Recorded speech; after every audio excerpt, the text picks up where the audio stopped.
मैं संजय चड्ढा शुरुआत आपसे कर रही हूं। कांग्रेस पहुंची है इलेक्शन कमीशन ऑफ इंडिया और बड़े सख्त किस्म के आरोप लेकर पहुंची है। हेट स्पीच का आरोप है, डिस्क्वालिफिकेशन ऑफ कैंडिडेट का आरोप है और ईसीआई के पाले में गेंद है। तो सबसे पहले ये जो बड़ा गंभीर किस्म का आरोप है हेट स्पीच का, जिस पर डिस्क्वालिफिकेशन तक की मांग है, ये आरोप जायज है या पॉलिटिकल वेंडेटा?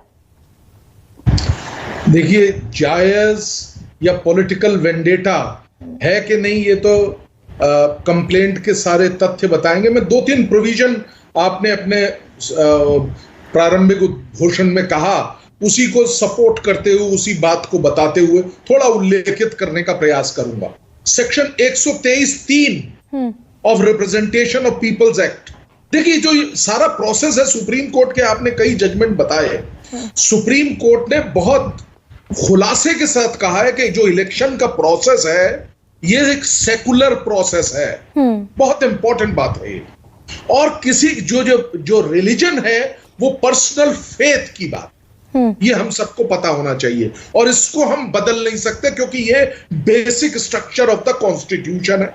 अब आ जाता हूं मैं जो रिप्रेजेंटेशन ऑफ पीपल्स एक्ट के 123 सब क्लॉज 3 में सेक्शन बहुत अहम है। बहुत खुलासे के साथ लिखा है कि रिलीजन, कास्ट, कम्युनिटी, लैंग्वेज, इसके आधार पे यदि वोट मांगा या उससे किसी भी, अगर इस ग्राउंड से किसी तरीके से फीलिंग ऑफ एनिमिटी, हेट्रेड फैलती है अगर, तो ऐसे व्यक्ति को चुनाव के लिए बार कर दिया जाएगा 6 साल के लिए। वो इलेक्टोरल माल प्रैक्टिसेस होंगी। अब आ जाता हूं, एक जजमेंट था 2017 में आया था वो सुप्रीम कोर्ट का, और उस जजमेंट का नाम अभिराम सिंह जजमेंट का नाम था। उस जजमेंट में बहुत खुलासे के साथ सुप्रीम कोर्ट ने कहा था कि रिलीजन का नाम लेके वोट मांगना, अपना रिलीजन के नाम पे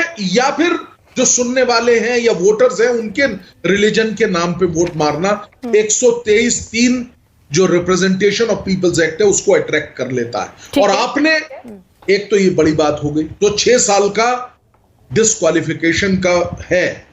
और इसके अलावा जो एमसीसी की आपने बात की, एमसीसी यानी कि मॉडल कोड ऑफ कंडक्ट, जिसके लिए कोई रिटन लॉ नहीं है, आपने वेबसाइट का भी बताया, कोई लॉ से बैकिंग नहीं है एमसीसी की, लेकिन हमने पिछले 30-40 साल में खास तौर से देखा कि एमसीसी को बहुत सख्ती से इलेक्शन कमीशन ने फॉलो करा। अब एमसीसी में भी ये बात बड़ी परिपक्व रूप से रखी हुई है कि रिलीजन का आप बिल्कुल इस्तेमाल ना करें। तो संजय चड्ढा, मेरे दर्शकों की सहूलियत के लिए मुझे बता दीजिए कि जो बयान है जो पब्लिक डोमेन में है आज की तारीख में, वो बयान हेट स्पीच के दायरे में आएगा कि नहीं आएगा, या कांग्रेस नाजायज शिकायत लेकर पहुंच गई?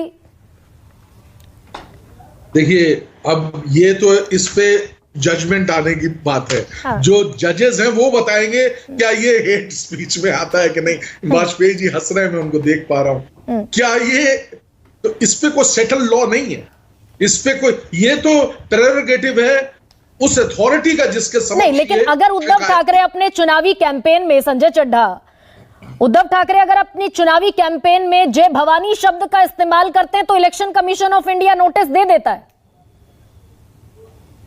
देखिए, अगर वहां पे जय हनुमान के समानांतर ही है तो ये भेदभावपूर्ण है। ये चीज को बिल्कुल चैलेंज किया जा सकता है। ये चीज अगर कोई जय हनुमान कह रहा है या जय भवानी कह रहा है, मुझे तो दोनों चीजें बराबर लगती हैं, दोनों में बिल्कुल। और यहां पे अगर जय हनुमान पे नोटिस नहीं दिया गया और जय भवानी पे दिया गया है तो ये गलत है इलेक्शन कमीशन। तो इलेक्शन कमीशन ऑफ इंडिया जिसके प्रति पूरी मशीनरी आंसरेबल है, वो इलेक्शन कमीशन ऑफ इंडिया किसके प्रति आंसरेबल है? अगर election commission of India discriminate करता है, फर्ज कर लीजिए, तो वो किसके लिए आंसरेबल?